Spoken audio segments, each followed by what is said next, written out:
ವಿದ್ಯುತ್ ಕಂಬಕ್ಕೆ ಡಿಕ್ಕಿ ಹೊಡೆದು ಗದ್ದೆಗೆ ಉರುಳಿದ ಸರಕು ಸಾಗಣೆ ವಾಹನ.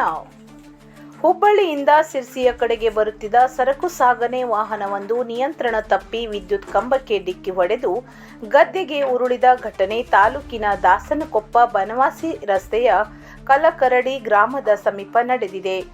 ವೇಗವಾಗಿ ಸಂಚರಿಸುತ್ತಿದ್ದ ವೇಳೆ ಚಾಲಕನ ನಿಯಂತ್ರಣ ತಪ್ಪಿದ ಪರಿಣಾಮ ವಾಹನ ಮೊದಲು ರಸ್ತೆ ಬದಿಯ ವಿದ್ಯುತ್ ಕಂಬಕ್ಕೆ ಡಿಕ್ಕಿ ಹೊಡೆದು ಬಳಿಕ ಪಕ್ಕದ ಗದ್ದೆಗೆ ಉರುಳಿದ್ದುದಾಗಿ ತಿಳಿದುಬಂದಿದೆ. ಅದೃಷ್ಟವಶಾತ್ ಘಟನೆಯಲ್ಲಿ ಯಾವುದೇ ಪ್ರಾಣಾಪಾಯ ಸಂಭವಿಸಲಿಲ್ಲ. ವಾಹನದಲ್ಲಿದ್ದವರಿಗೆ ಸಣ್ಣ ಪುಟ್ಟ ಗಾಯಗಳಾಗಿರುವ ಸಾಧ್ಯತೆ ಇದ್ದು ದೊಡ್ಡ ಮಟ್ಟದ ಸಾವು ನೋವು ಸಂಭವಿಸಲಿಲ್ಲ ಎಂದು ಸ್ಥಳೀಯರು ಮಾಹಿತಿ ನೀಡಿದ್ದಾರೆ. ಅಪಘಾತದ ಪರಿಣಾಮ ಕೆಲಕಾಲ ರಸ್ತೆ ಸಂಚಾರದಲ್ಲಿ ವ್ಯತ್ಯಯ ಉಂಟಾಗಿದ್ದು ಸ್ಥಳೀಯರು ಹಾಗೂ ಪೊಲೀಸ್ ಸಿಬ್ಬಂದಿ ವಾಹನ ತೆರವು ಕಾರ್ಯಾಚರಣೆಯಲ್ಲಿ ಭಾಗವಹಿಸಿದರು. ಘಟನೆ ಕುರಿತು ಹೆಚ್ಚಿನ ಮಾಹಿತಿ ನಿರೀಕ್ಷಿಸಲಾಗಿದೆ.